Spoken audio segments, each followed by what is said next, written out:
তারা তখন এরকম বাঁচাও বাঁচাও এরকম বলছে, তার মধ্যে হিরোকে যে লাস্টে উঠেছে দেখার পরে অনেকটা জল খেয়ে গেছে। তখন যে টিপি করে অনেকটা জল বের করেছে, বেঁচেছিল। হ্যাঁ বেঁচেছিল, এখানে আসার পরে বেঁচেছিল, চিৎকার করেছিল, ছাটপিটি এরকম হচ্ছিল। তারপরে হসপিটাল নিয়ে গেল, তারপরে শুনতে পেলাম যে ও সেখানে ডেড করে গেছে। বাঁচার জন্য ছটপট করছিল রাহুল। ৫ থেকে ৭ ইঞ্চি ঢেউ তার উপর দিয়ে যাচ্ছিল। হাত নাড়িয়ে বারবার বাঁচার জন্য আকুতি জানাচ্ছিল রাহুল। হ্যাঁ ভিউয়ার্স, ভয়ঙ্কর বর্ণনা দিলেন সেখানকার স্থানীয়। জল আপাতত ৮ ফুট ৭ ফুট হয়ে যাবে। তারা তখন এরকম বাঁচাও বাঁচাও এরকম বলছে, তার মধ্যে তিনি আরো বলেন, যারা শুটিং করতে এসেছিল লোকাল গাইড ছিল না তাদের সাথে।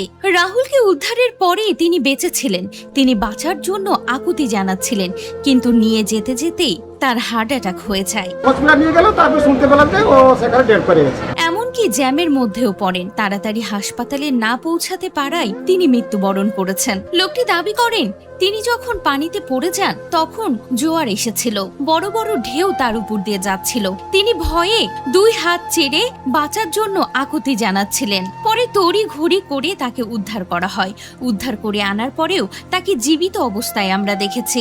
সেই লোকটি আরো দাবি করেন, তারা নিজের ইচ্ছায় কাউকে না জানিয়ে সেখানে শুটিং করতে গিয়েছে, কারণ তারা তো জানে না কোথায় বড় ঢেউ হয়, কোথায় চোরাবালি আছে। এ সম্পর্কে তো তাদের কোনো ধারণা ছিল না। কোথায় ওই চোরাবালি আছে কিছু জানে না। এটা কি চোরাবালিতে ফেসে গেছে? না, চোরাবালিতে কাদা। তারা নিজের ইচ্ছাতেই গেছে। তবে আমরা যখন দেখি নায়ক ডুবে যাচ্ছে, আমরা নিজেরাই তাড়াহুড়া করে নায়ককে উদ্ধার করি। এমনই ভয়ঙ্কর বর্ণনা দিলেন সেখানকার স্থানীয় বোটের মালিক। প্রসঙ্গত, শুটিং করতে গিয়ে পানিতে ডুবে মারা গিয়েছেন রাহুল। তবে রাহুলের মৃত্যু ঘিরে উঠেছেন নানান বিতর্ক, নানান প্রশ্ন। আদৌ কি তিনি দুর্ঘটনার শিকার হয়ে চলে গেলেন, নাকি তাকে উদ্ধার করতে দেরি হয়ে গিয়েছে? সব নিয়ে এখন সোশ্যাল মিডিয়ার সরগম।